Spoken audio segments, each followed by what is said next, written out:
All right, let's have a look at the question 1. Solve the inequality here. Okay, so basically, if you have a very complex ratio on the left, and on the right, you have a constant. So basically, you can't just multiply both sides using the common factor, right?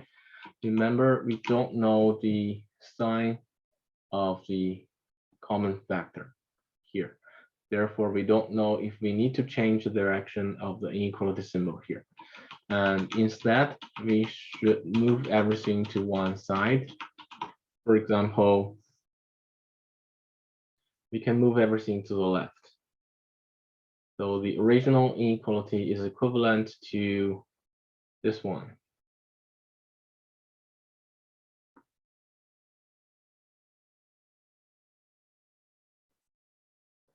And then we can rewrite the left side using the common denominator, which is 3x minus 4 times 1 minus x. So this is equivalent to this one.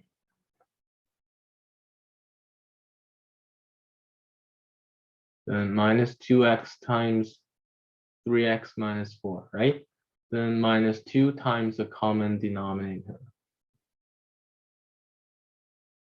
And then it's better to verify your result here. So if you assign this common factor into these 3 different terms, then you will get 5 over 3x minus 4 minus 2x over 1 minus x, then minus 2, right? So this should be exactly the same as the original expression here. So that means our first step is correct. Then we can simplify the numerator. Okay, numerator is 5. Well, actually, we can do it on a scratch paper. So you don't have to write it here, okay? So numerator is 5 minus 5x minus 6x squared plus 8x. Then minus 2 times 3x minus 3x squared, then minus 4, then plus 4x, right? Okay, and it further equals,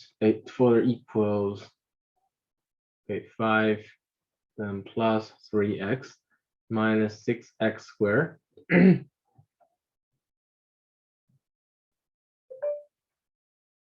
And then plus 6x squared, then minus 15x plus 8, right? And this equals, okay, minus 6x squared, positive 6x squared. This cancels with each other. And then we have negative 11x and plus 13, right? So this can be done on a scratch paper. So this is our numerator. Okay, so we can continue from here. So this is equivalent to minus 11x plus 13, right? Over 3x minus 4 times 1 minus x less than 0. Okay, so from here, basically, we have a ratio that is less than 0, right? And we can convert it to a product. So if you have a ratio that is less than 0, this is equivalent to the product of the numerator and the denominator is less than 0, right? And let's see, the left side now is a polynomial function. So if we let y equals the left side, which is minus 11x plus 13 times 3x minus 4 times 1 minus x, then this is a polynomial function, right? It's a product of several binomials. Then we can find this degree. Degree is the highest possible order of x, right? Which is 3. And leading coefficient, okay, negative, positive, and negative, the product of these 3 numbers should be positive, right? You follow me? Yeah. Okay, Therefore, the end behavior of this polynomial function will look like this, right? And the behavior in the middle depends on the zeros and their orders. So let's find zeros and orders.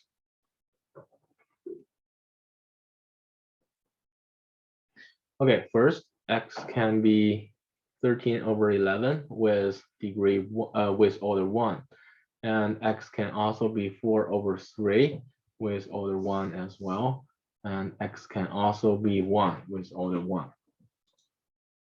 Okay, let's copy this. Okay, let's do it here. All right, so basically the sketch of this function will look like this. This is the x-axis. There are 3 zeros. Let's sort them from the smallest to the largest. Smallest is apparently 1, followed by 13 over 11. Because 13 over 11 is around 1.18, right? Apparently this is less than 4 over 3. 4 over 3 is 1.3 something, right? And we have already know that the end behavior look like this. So x came all the way from negative infinity, then because each of the 0 has order 1, 1 is odd number, so it will cross at each of the zeros. So this polynomial function will have a sketch like this. And our task, we'll pay attention here. Our task is to find any interval in this function, any interval that makes this function less than 0. And apparently this is a possible interval. And here is another possible interval, right? And be careful, the symbol here says it should be strictly less than 0. So it cannot include any of the zeros, okay? You should exclude any of the zeros. Therefore, the final solution is x is either less than 1, or x can also be between 13 over 11 and 4 over 3, exclusive. All right, please have a look at this question and let me know if you finished.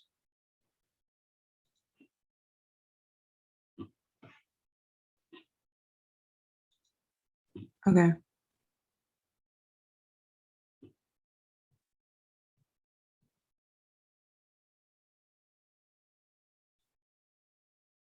I finished. Okay, let's see the next one.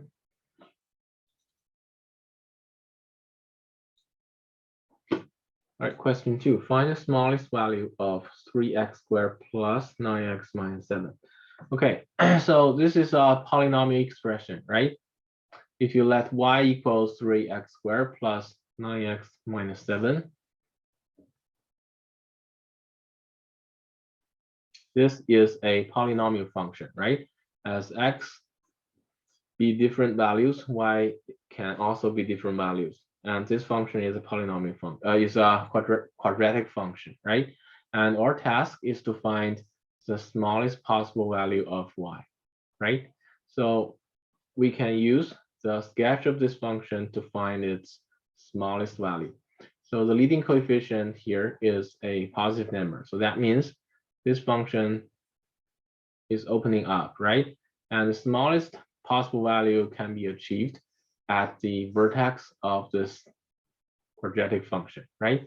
Therefore, we can directly say y minimum equals, we can use a formula to calculate the y coordinate of the vertex, right?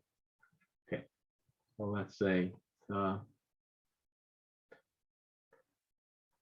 smallest value of y, it can be denoted by y minimum, can be, or is the y coordinate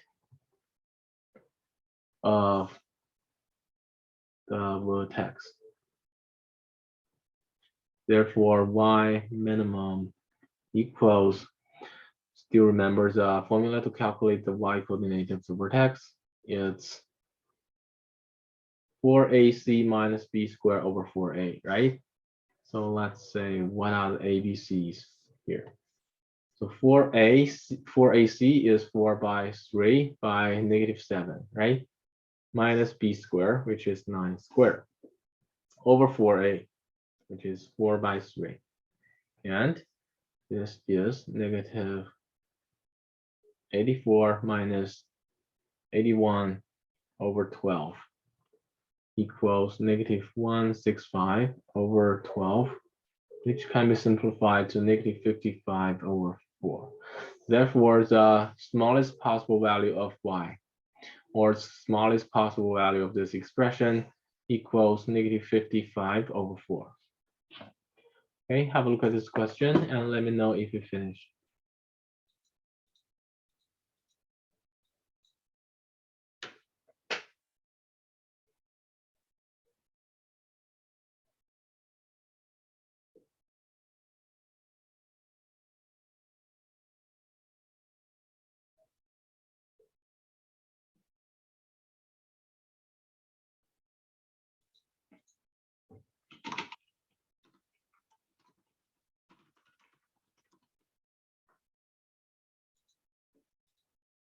Okay. All right, let's see the next one.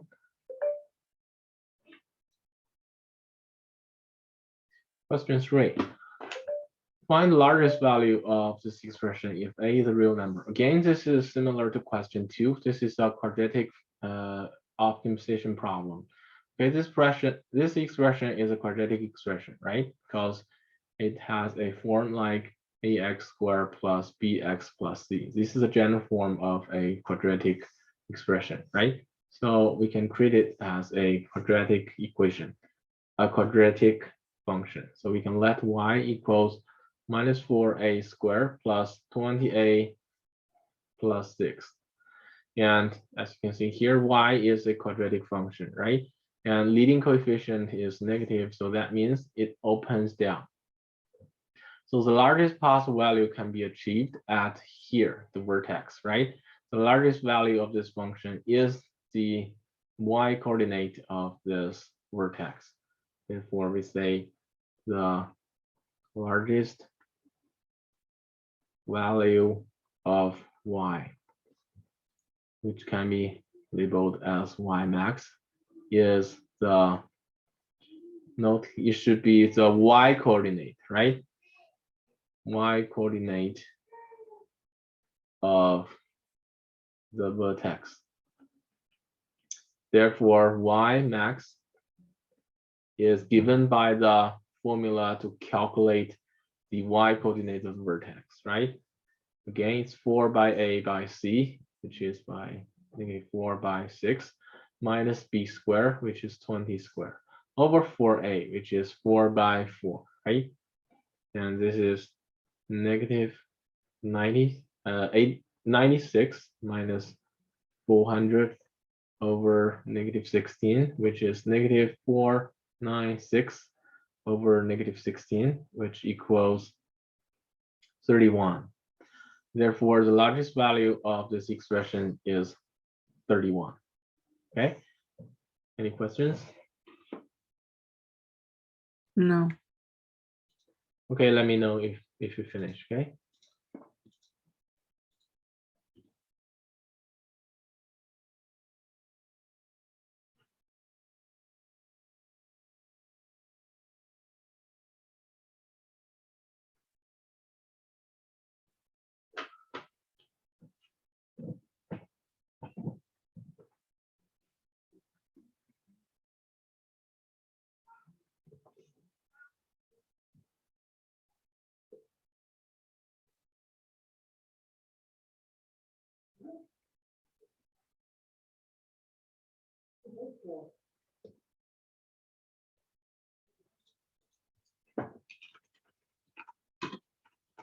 Okay.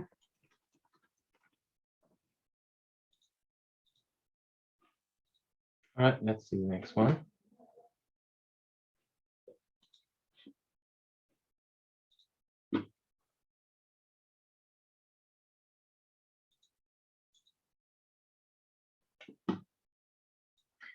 Suppose a quadratic expression ax squared plus bx plus c, where a, b, and c are constants, and a is less than 0, has real roots -3 and 5. What is the value of x that maximizes the quadratic expression? Okay, so here, if we let y equals ax squared plus bx plus c, then this is a quadratic function, right? And we know that a is less than 0. So that means this function, the sketch of this function is opening down, right? You follow me? Yeah. And also we know that it has real roots, have two different real roots, which is -3 and 5. So the roots are actually the x-intercepts, right? You follow me? Yeah. And we also know that the two roots are actually symmetrical about the axis of symmetry, right? And also the axis of symmetry passes the vertex here. So that means we can calculate the x coordinate of the vertex by using the midpoint formula, right? So can you see what is the value of x that maximize the quadratic expression? Of course, it should be the x coordinate of the vertex, right? Yeah. All right, let's say the x coordinate of the vertex maximizes the y. That is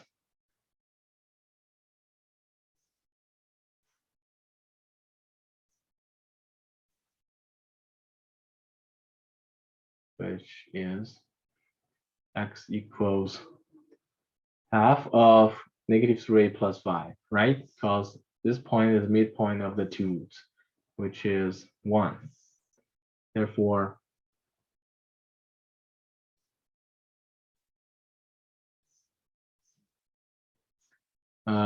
number 2 asks us, question 2 asks us to find the maximum value, right?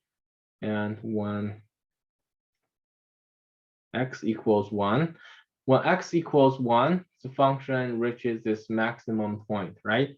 So when x is 1, we can just insert it to the expression of this function. Y equals a plus b plus c, right? Therefore, we can make the conclusion. When x is 1, the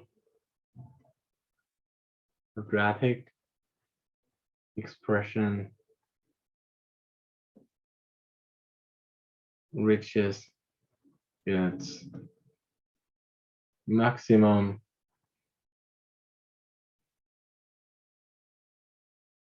a plus b plus c, right? Have a look at this question and let me know if you finished.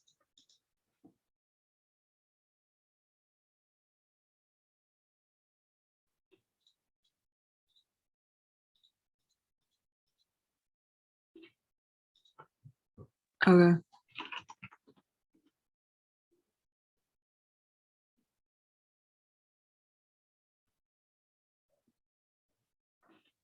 Okay, let's see the next one.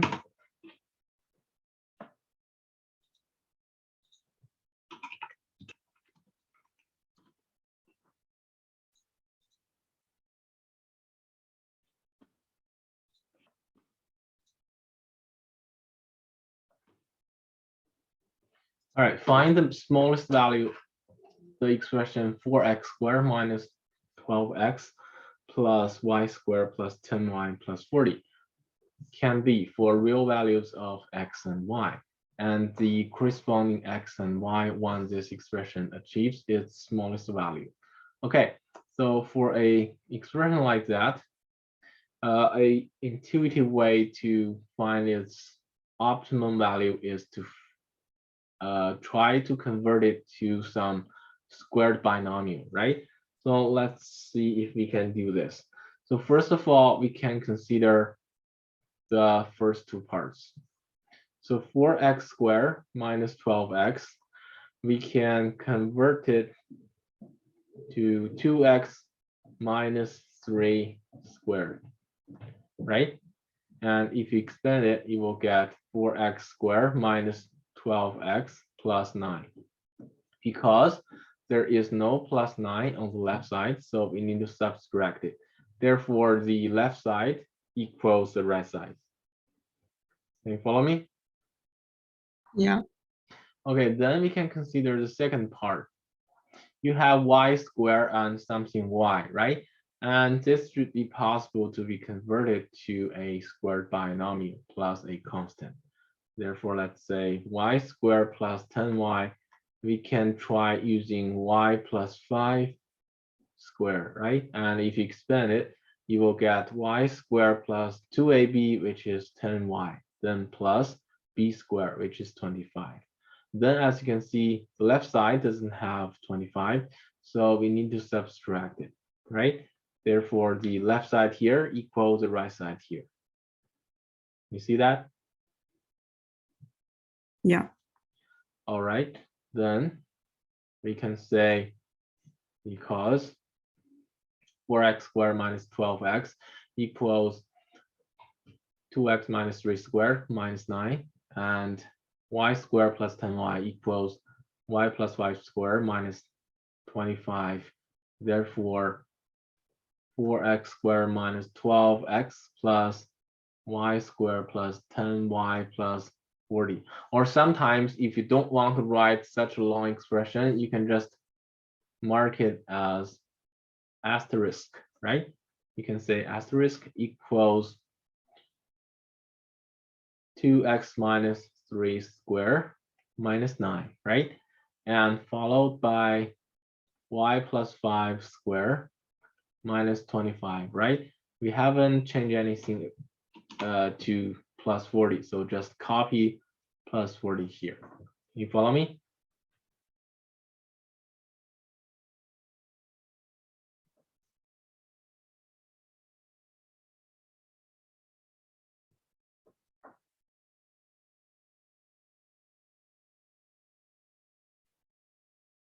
Any questions?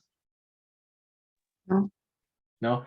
All right, then this equals 2x minus 3 squared plus y plus 5 squared, right? Then let's combine all the constants.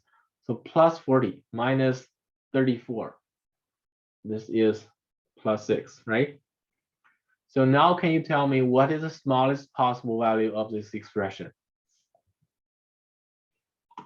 Note here, the first part is always greater than or equals to 0, right? Second part is also greater than or equal to 0, right? Yeah. So what is the smallest possible value of the first part? 0. 0. A second part 0. is also 0. So the smallest possible value of the whole expression should be 6. 6, right? That's when the first expression equals 0, which means x equals 3/2. And at the same time, the second expression equals 0, which means y equals -5, right? Okay, Yeah. and then we can make the conclusion. Therefore, when x equals 3/2 and y equals -5, the expression asterisk reaches the minimum.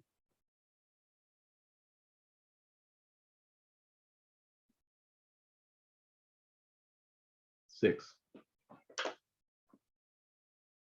Okay, have a look at this question and let me know if you finished. Okay. All right, then let's see the next one. All right, next one is a quadratic optimization in a real world problem.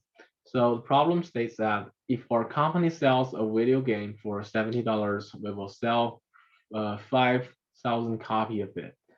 The market research shows that for every dollar we reduce the price of the game, we will sell 250 more copies. At what price should we sell the game to maximize the revenue we receive from selling the game? Okay, so if we don't change anything, we know that if we sell a video game for $70, we can sell 5,000, right? So the total dollars we receive is just $70 per copy times 5,000 copies, right? And there is some variable we can change. Actually, we can reduce the price of the game for some amount, right? So for example, if we reduce it by $1, we will have $69 times, okay, if we reduce the price, usually the amount that we sell will go up, right? So if we reduce, it says if we reduce $1, then we'll sell the 250 more. So that means now we can sell 5,250 copies, right?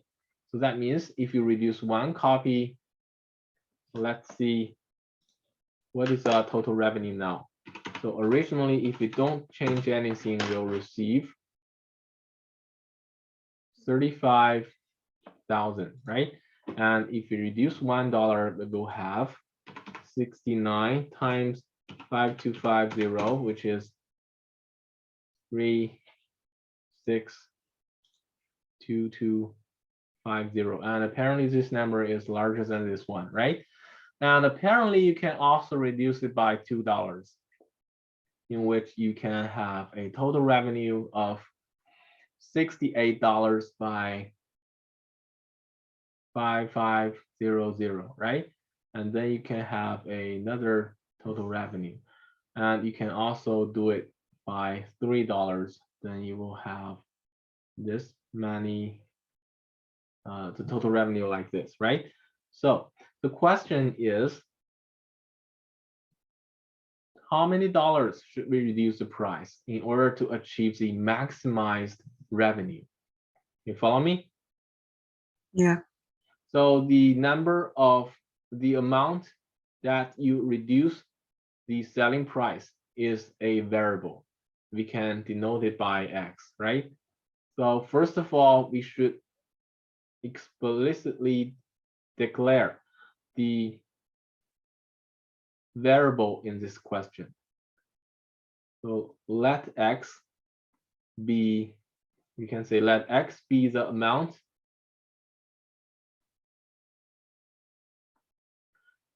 by which we reduce the price, right? Let X be the amount by which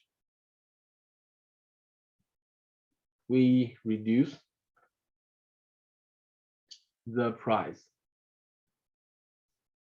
And the unit is dollars. You follow me? Yeah. The X is a variable, can range from 1, 2, 3, 4, 5, or 5.5 or something like that, right? Then we let another variable Y, which is the dependent variable, be the revenue.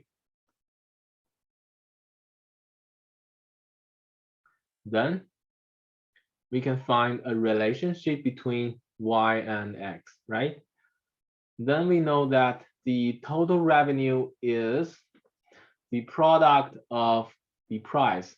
The new price now is the original price minus the price we reduced, which is X, right? You follow me? Yeah.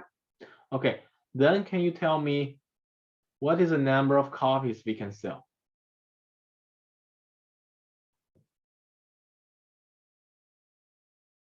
Okay, this is a price. Price multiplied by the copies that we can sell is the total revenue, right? Then Yeah. can you tell me what is the total copies we can sell now?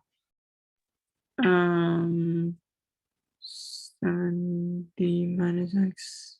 Originally we can sell 5,000, Oh, right? and Then minus. if you reduce the price by X, then we will increase the copies by 250x, right? Yeah. Okay, so this is the new number of copies we can sell. The product with two numbers should equal the total revenue, right? Okay, then let's say this is actually a quadratic function, right? Because you have x here, the highest order is x squared. So that means this is a quadratic function, right? Yeah. Let's say which is a quadratic function. And the task is to find the price that maximizes the revenue. Okay, usually we can do it from the sketch of this graph. So for example, this is our x-axis. So can you tell me, is it opening up or down? Up. Why Down, is it down. down, right? Because the leading coefficient is a negative number. So we know it's opening down. And the quickest way of finding its x that maximize the price is to find the x coordinate of the vertex here, right? You follow me? Yeah. And we have already know that one of the zero is minus 20.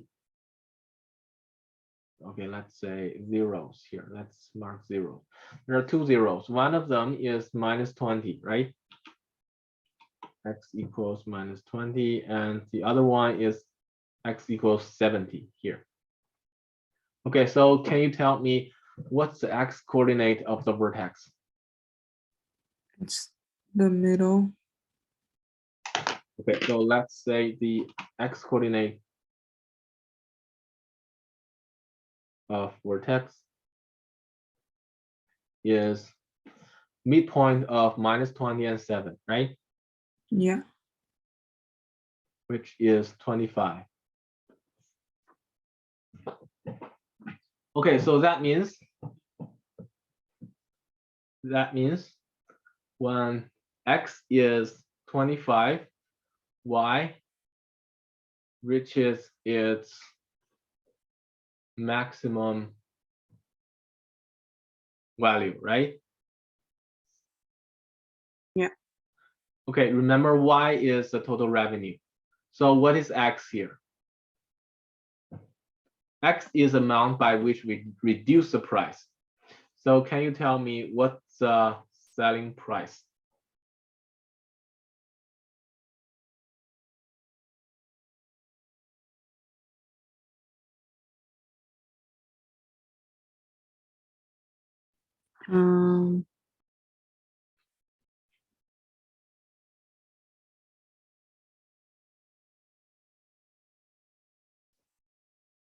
Okay, do not forget the meaning of x. X 45. x is 25. Does it mean we should sell it at $25? No. Of course not, because x is the amount by which we reduce the price, right? So can you tell me what the selling price should be? 45.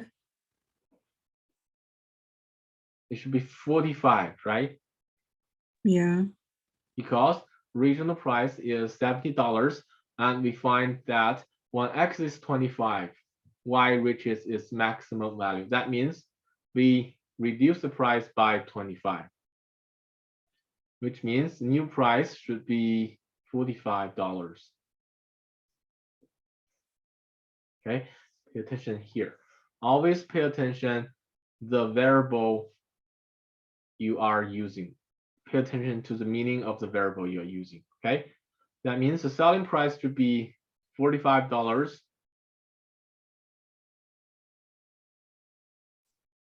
in order to maximize the revenue. Okay, understand? Yeah. Okay, let me ask you a question. what is a maximized revenue? The question didn't ask you this, right? So let me add another question to this problem. If I'm asking you to find the maximized revenue, what is it? How do you calculate this?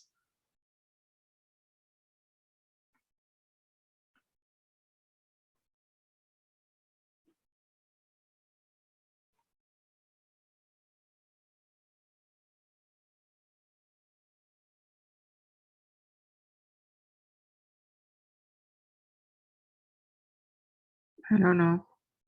So how do you calculate revenue?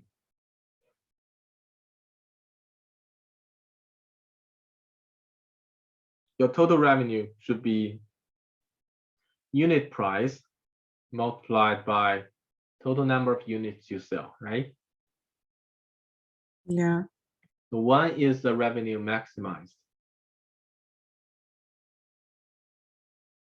when the selling price is 45, right? Yeah. And how many units can you sell?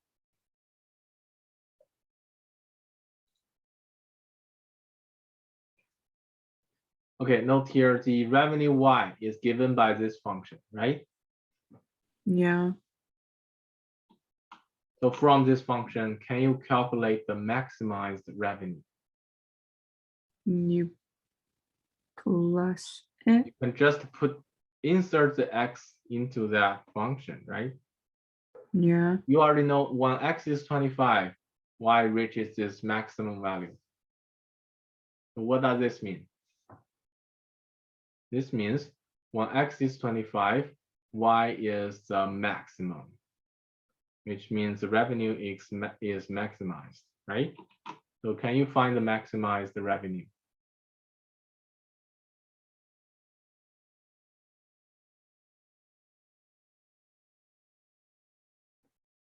So can I just insert X equals 25 into this function? Yeah. Okay, so that's 70 minus 25, because we have already know that when X is 25, Y is maximized, right? So we can just insert 25 into that function to get the maximized revenue.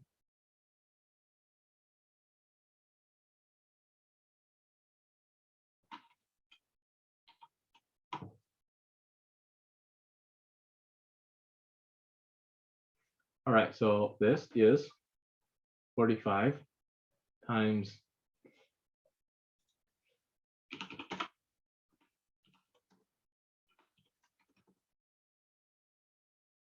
11250. And this is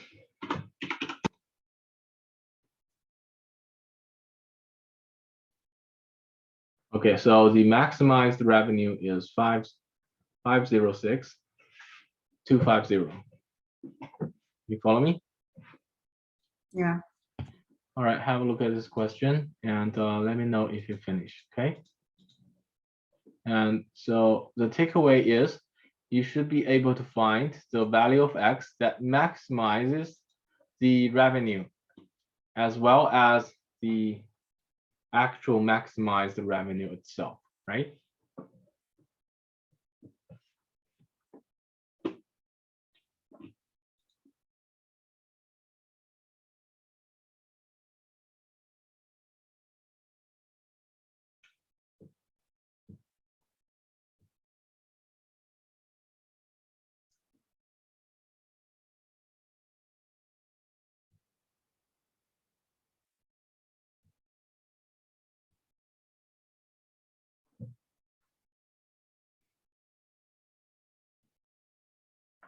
Okay.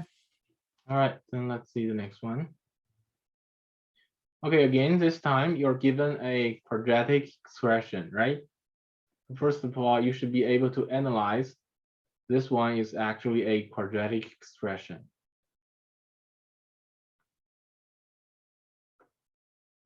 Why? Because it simply has a form like this, ax squared plus bx plus c, right? The highest order is 2, so it's a quadratic expression. Okay, so we can let y equals this quadratic expression. Then this is a quadratic function, right? So is it opening up or down? Up. Opening up because the leading coefficient is positive, right? Therefore, it must have a minimum point here for the function, right? If x is a real number, then this point, the vertex, is the lowest point. You follow me? Yeah. Okay, therefore we can say the value of x that minimizes the expression is actually the x coordinate of the vertex. Okay, so because it didn't ask you to find the lowest value of y, lowest value of the expression, right? Instead, it asks you to find what value of x that minimizes the quadratic, right? So the value of x that minimizes expression is actually the x coordinate of the vertex, not the y coordinate of the vertex. You understand?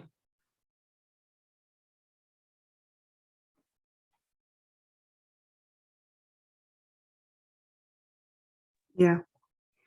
And if it asks you to find the lowest value of this expression, then you need to find the y coordinate of the vertex. Do you see the difference? Yeah. Okay, so this time we need to find the x coordinate of the vertex. Therefore, this value is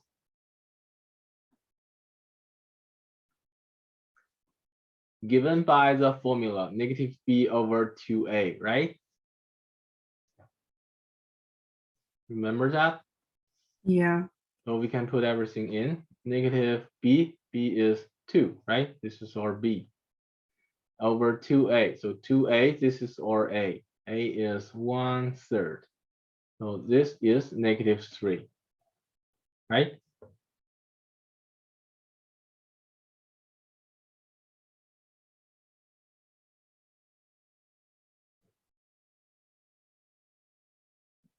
Okay, then we know that when x is negative 3, this function reaches its lowest value. Then we can find its lowest value, right? Therefore, we can say when x is negative 3, y is negative 3 squared over 3 plus 2 times negative 3 plus 9, which is 3 minus 6 plus 9, which is 6, right? Then we can say that, therefore, when x equals negative 3, y reaches the minimum value,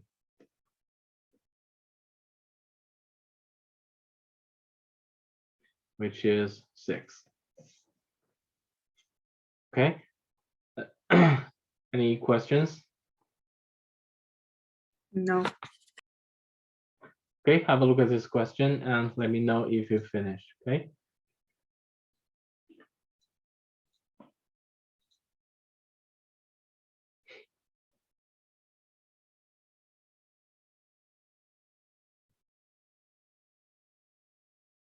Okay.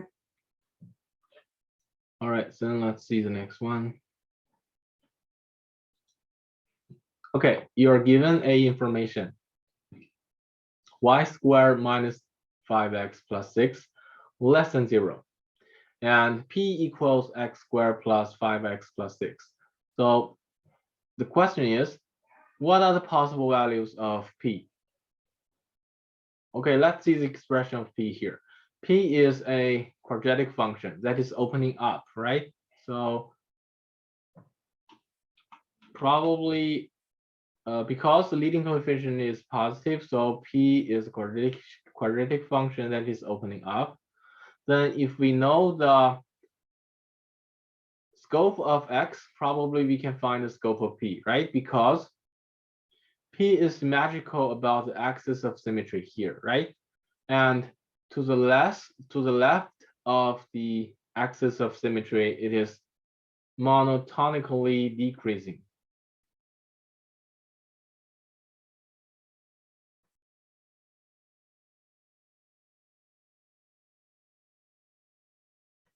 And to the right of the axis of symmetry, it is monotonically increasing.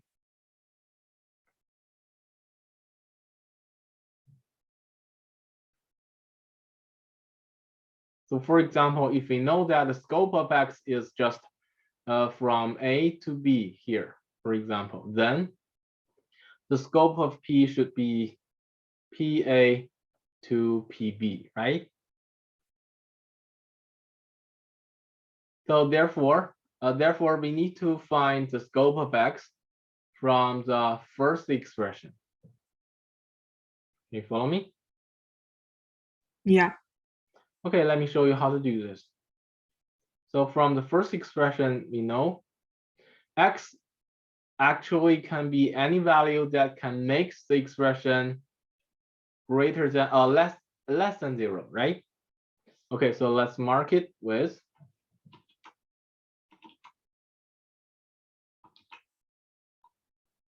all right, let's mark it with 1 or and 2. Swarm 1. 1 is equivalent to, okay, this is not very easy to factor, right? So it can be factored to x minus 2 and x minus 3, right? Okay, then this is a quadratic function.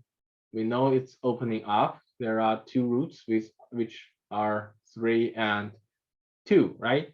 So the first one is equivalent to any interval that makes this function less than 0. So that means x is greater than 2 and less than 3. Can you follow me? Yeah. Okay, so this is very important because we know the scope of X now. Then let's consider number 2. P equals x squared. Okay, number 2, P equals x squared plus 5x plus 6, right? And number 2 is equivalent to, again, this is not very difficult to factor here. P is just x plus 2 times x plus 3, which is again a quadratic function that is opening up. And there are two roots, right? Which is -3 and -2, right? Okay, let's make it look nicer here.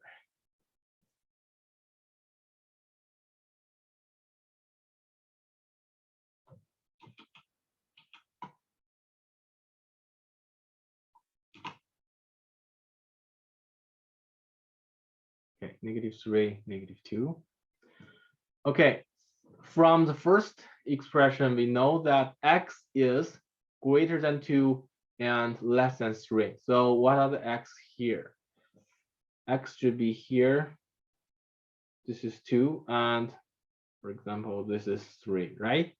X is within this interval here. So can you tell me what's the scope of P? When x is 2, the smallest possible value of P is this point, P2, right? Yeah. And when x is 3, P reaches its highest point here, which is P3. And in this interval, because this interval is a monotonical increasing interval, so that means P should be greater than P2 and less than P3, right? Okay, so we should say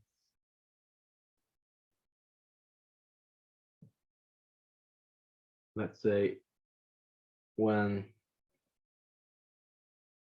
x greater than 2 and less than 3, Px is monotonically increasing. Therefore, px, or you can say p. The reason I write px here is because p is a function of x, right? Px should be greater than p2. That means the value of p1x is 2 and less than p3. Again, this means the value of p1x is 3. Therefore, px is greater than, what is p2? Can you tell me what is p2?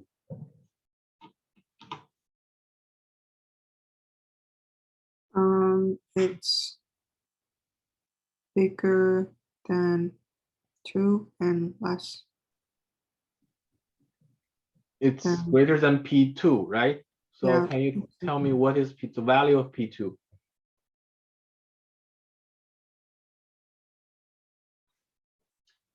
All right, if I tell you px is x squared plus 5x plus 6, what is p2?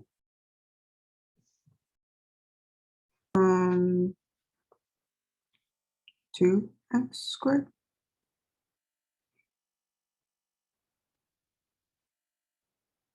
Oh, plus 10.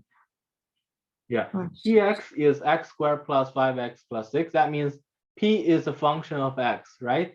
As x be different values, p can be also corresponding different values, right? Then if px is x squared plus 5x plus 6, then p2 is simply inserting 2 into this expression. You understand? Yeah. Okay, so what is p2?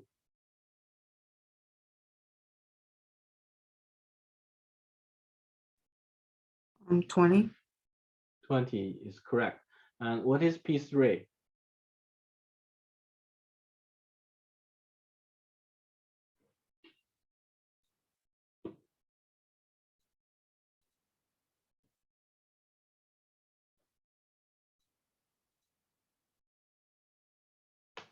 30.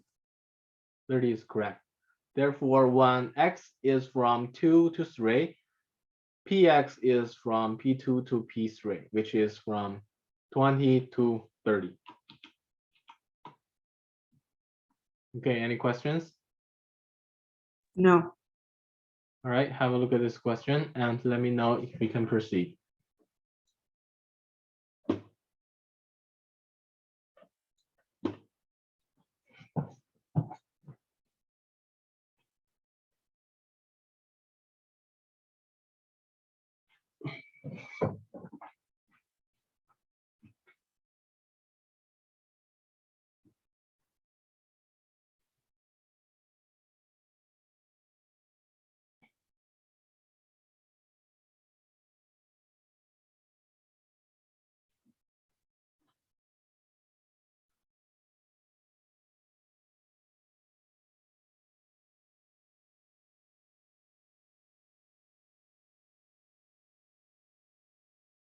Okay. All right, let's see the next one. Okay, again, this is a real world problem. Adam kicks ball off a platform that is 45 feet from the ground. The height in feet of the ball above the ground at t seconds after he kicks it is given by this expression until the ball hits the ground. Two questions. One, after how many seconds does the ball hit the ground? B, what is the greatest height of the ball achieves? Okay, if you don't quite understand this problem, you can always draw a sketch of this problem, right? So basically you have a platform and here you have a person and then kicks the ball, right? When he kicks the ball out, then this ball will have a curve like this, right? And at different time, the height is also different, right? So, and then the height with regard to the different time is given by this function. So ht equals negative 16t squared plus 48t plus 45. Can you follow me? Yeah. Okay, so can you tell me initially when t is 0? T is 0 means at the very beginning, right? So can you tell me when t is 0, what is the height of this ball?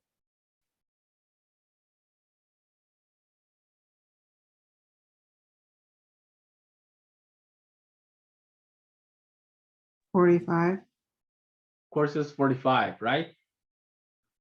You can just insert t equals 0 into this expression to get the height of this ball, right?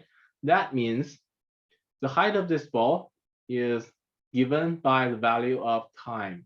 At different time, you can have different values of the height of this ball.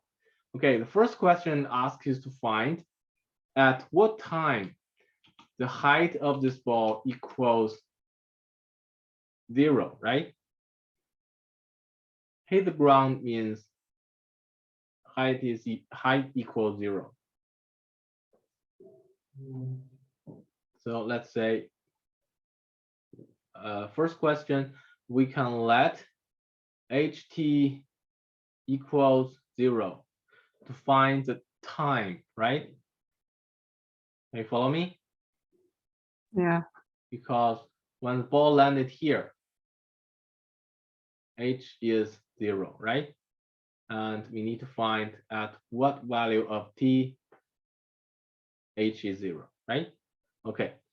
Then if we let ht is 0, that means negative 16t squared plus 48t plus 45 equals 0. Okay. In order to find the zeros of this expression on the left, it's better to factor it, right? So let's try if we can factor this using cross multiplication. So we can try negative 16 can be factored to 4 by negative 4, right?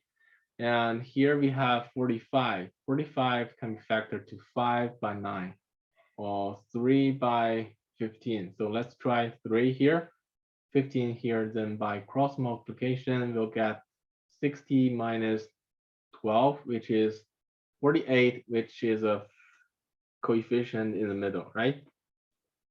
Therefore, we can factor it to, okay, 4t plus 3. Next is minus 4t plus 15, right? And always better to verify a result here by expanding it back. So if you expand it, you will get negative 16 squared plus 48t, then plus 45. So this should be exactly the same with your original expression. Okay, this means all factoring here is correct. Therefore, we can find the corresponding t, right? T1 is, t can be negative 3 over 4. And remember that t is actually time, right? So at here, initially your time is 0. And as time passes by, t can only be a positive number or 0, right? So we must discard a negative number for your time. Or the other solution is t equals 15 over 4, which can be accepted because this is a positive number. You follow me? Yeah. For any real world problems, you should consider the constraint for your variables. Okay, for time here, it cannot be a negative number in this problem. So we can only keep the positive number here. Okay, therefore, that means when t is 15 over 4 seconds, therefore after 15 over 4 seconds, the ball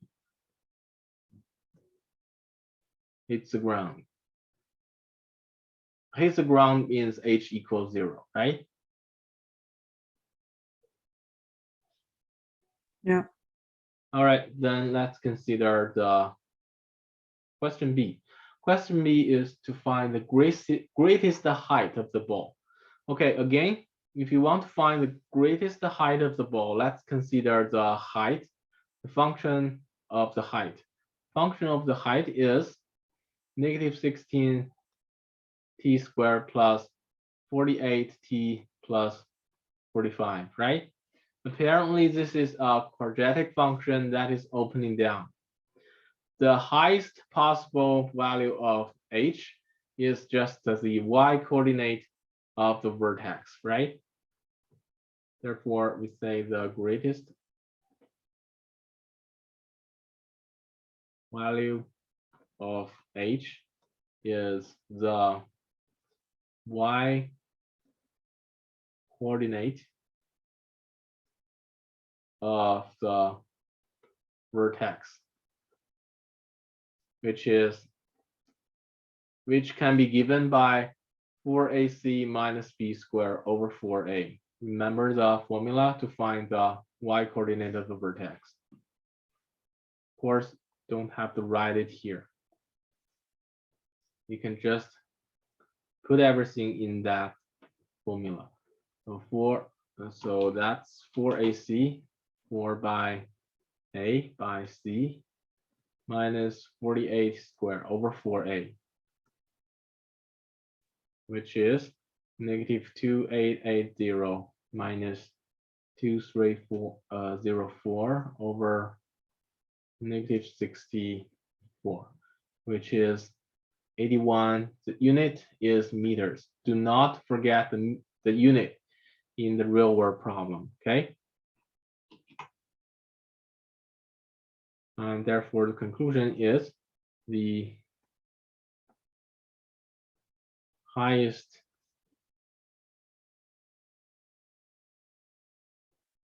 greatest height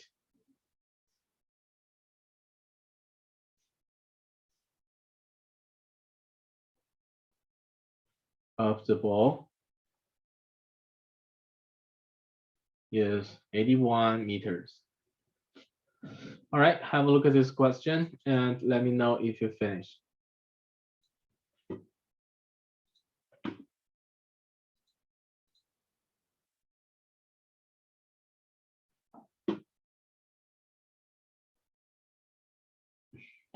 Okay. All right, let's see the next one. Okay, last question. A farmer has 20 meters of fencing to build a chicken run for his chickens. He can use the side of his barn as one side of the chicken run. What is the largest area his chicken run can be if it must be rectangular? Okay, again, it's always helpful to draw a sketch of this problem. So in this problem, basically you have one side of the chicken run is fixed, right? Because it says he can use one side of his barn. This is one side of the barn. This is fixed, right? And what's not fixed is the shape of the fencing. Okay, for example, the total length is 20 meters. So you can have it like this, or have it like this, or something like this, right? As long as your total meters is 20 meters. You understand? And the problem is, what is the largest area his chicken run can be? Okay, so let's say, suppose your chicken run looks like this. And this side is x because it must be a rectangular. So that means the other side here is also x, right?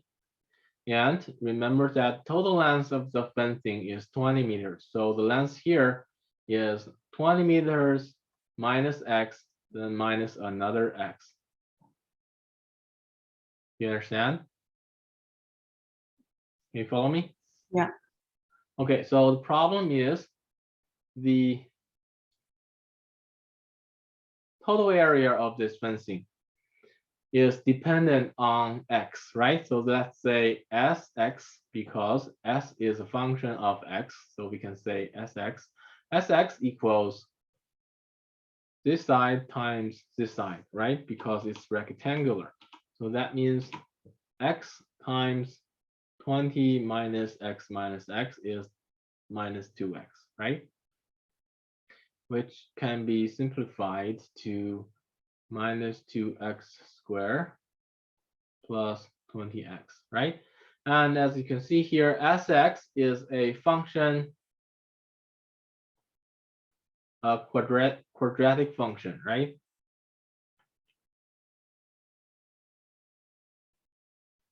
That is opening down, right? So basically it'll have a sketch like this. You follow me? Yeah. Because leading coefficient is negative. And therefore there must exist a largest value for S, right? Therefore,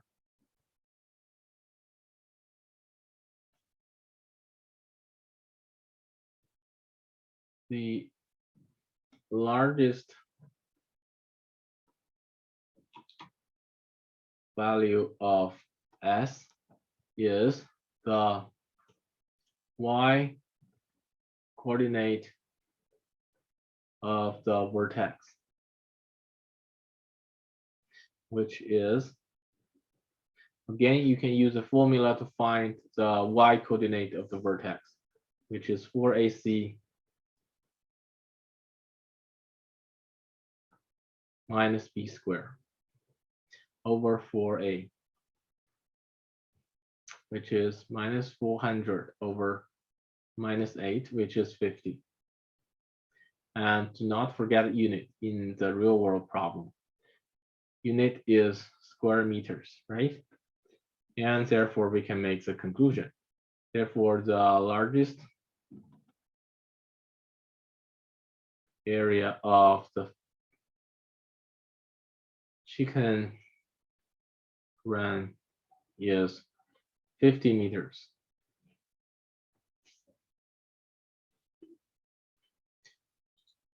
Any questions? No. All right, if you understand this, let me ask you a additional question. What is the length and width of the chicken run when the largest area is achieved? Okay. I need to make sure you understand this. 15. Pardon? 15. 15 for the length or width? The length. Why is 15? Okay, the length and width of the chicken run when the largest area is achieved means you need to know the value of x when the largest value of s achieved, right? So that means we need to find the x coordinate of the vertex.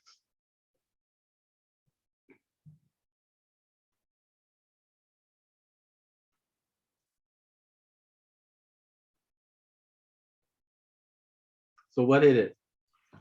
B over 2a. Yeah, b over 2a is negative. What is our b? Negative 20 over 2 times negative 2. Yeah, which is 5, right? Yeah. And unit is meters because the meaning of x stands for length of one side. Okay, that means, you know, this side is 5, this side is 5, and what is this side? 10. 10, right? Therefore, we know the length and the width. Therefore, the length and width, therefore, one length is 10 meters and the width is 5 meters. The area is maximized.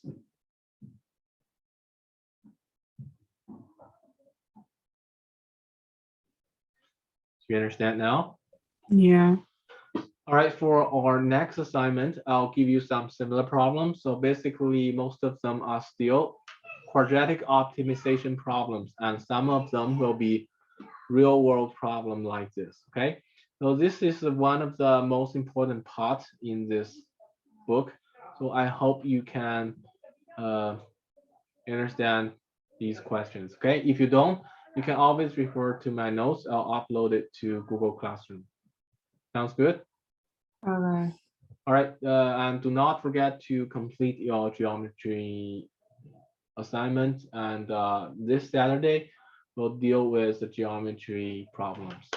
And for the next assignment for the algebra, I think it's not finished yet. You can download it probably early tomorrow. Okay. Okay. Thank you. All right. Have a nice day. Bye.